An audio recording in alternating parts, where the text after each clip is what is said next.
Did you get a chance to look at the playoff bracket? Yep, I watched the selection show. I don't really have too many quarrels with it personally. I saw all the Notre Dame fallout and them complaining about it, but like they lost to Miami. I don't have much else to say. Like you lost in the games you had to. You lost to Texas A&M. You're not in a conference, so you don't get the auto bid. Yep. And that's just you dug your own grave. Like it's just unfortunate. Yeah, they are. Yeah, that my same thoughts exactly. So I hate Notre Dame. So you're gonna get the wrong. Yeah, I am.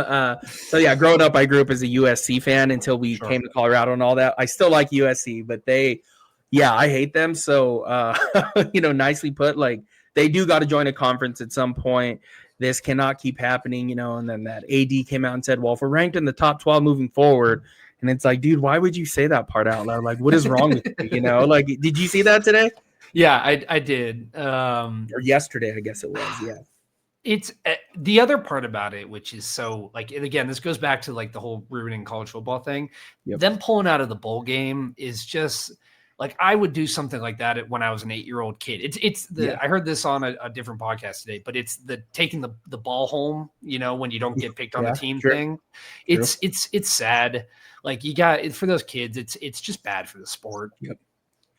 Yeah. And I don't know how true this was. I didn't follow it a ton today, but they were talking about, basically they said, that the seniors voted.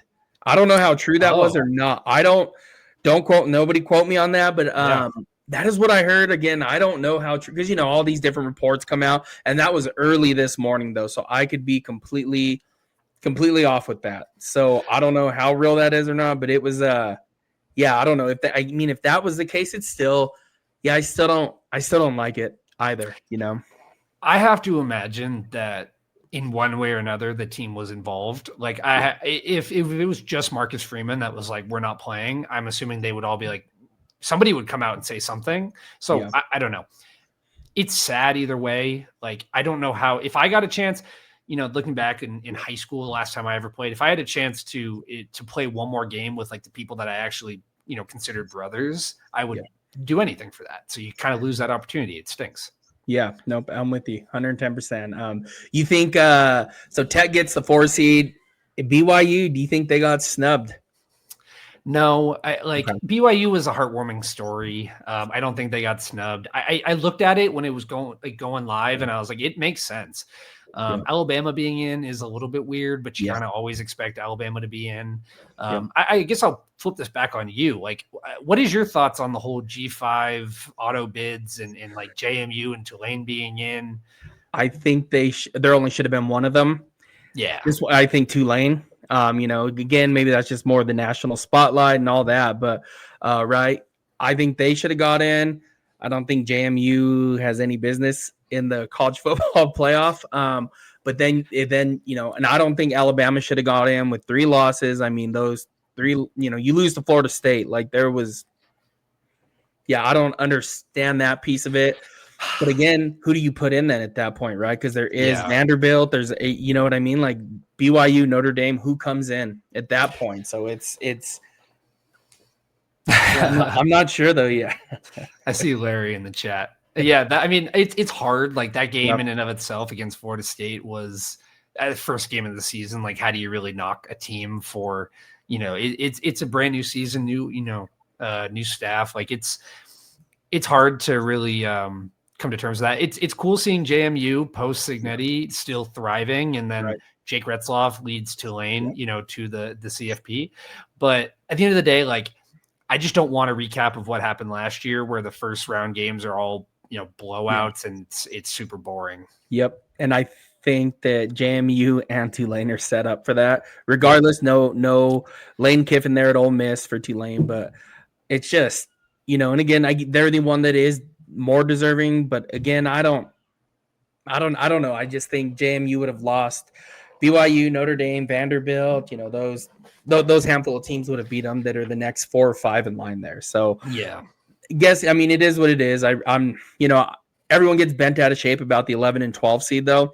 And it's just kind of like, well, I don't think 11 and 12 seed is ever going to win it though. And that's just kind of the reality of it. Right. So, and again, never say never, but that just feels like, yeah, it just doesn't feel like it. Right. Yeah, and then you have the alternative scenario where it's like you don't give them a chance. What are they playing for, right? Yep. It's like, why even go to any of those schools if you don't even have a shot at the college football playoff? True.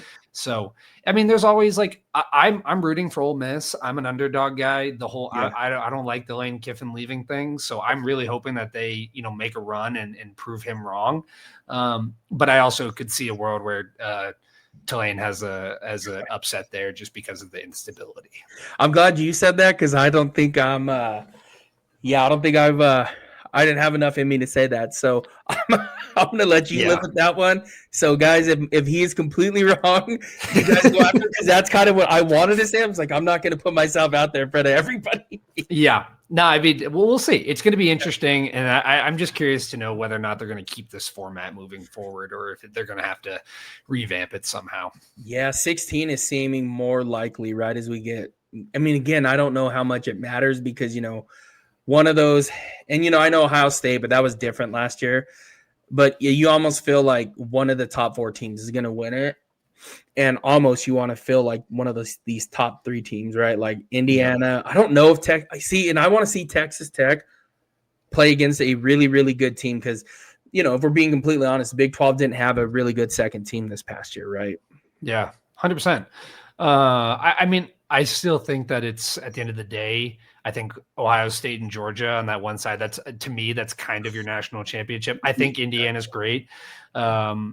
It's going to be interesting. I also like Texas A&M, but at the end of the day, me too. That loss was not great, and Miami can always surprise some people, right? Like that 7-10, 8-9 game is going to be interesting. Especially, I mean, this one, right? They beat Alabama in Tuscaloosa. Now they're going to Norman, right? And it's like, well, but then you're kind of like, well, Alabama, yeah, they're going to go in and beat Oklahoma, right? Then you start doing that, so. Yeah, I'm confused with it. So, but yeah, if you had to pick today, who are you picking to win it all?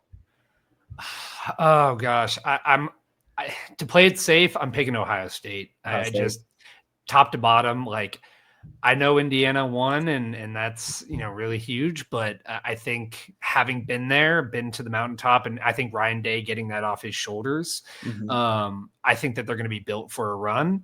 And yeah, I don't know. I think it's going to really just line up for them pretty well. Yeah, I'm rooting for Indiana, I think, right? Because they're the 1 seed, but they feel like the underdog, right? Bit. Totally. Yeah.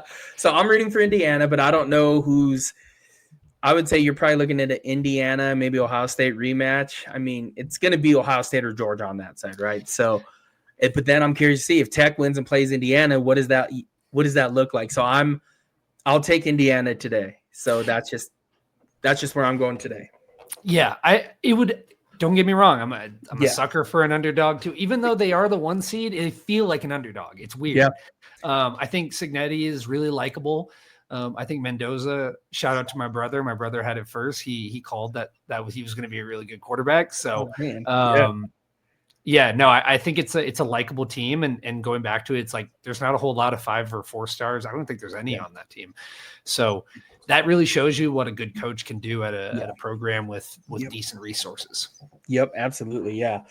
I'm rooting for him. I like Mendoza though for other reasons, and I always say I don't share my NFL team with people on here because I'm trying to gain fans, not lose them. So I'm just like sealed lips about that. So. Sure. But yeah, so I'm rooting for Mendoza for other reasons though. So. I hear you. All right, let's Heisman candidates were released about 45 minutes or so ago. Fernando Mendoza, all right, quarterback Indiana, Julian Sain, quarterback Ohio State, Diego Pavia, quarterback Vanderbilt, and Jeremiah Love, running back Notre Dame. So let's start with this. Who do you think is going to win it? I think it's going to be Mendoza personally. I think there is some element of, leading your team to the number 1 seed.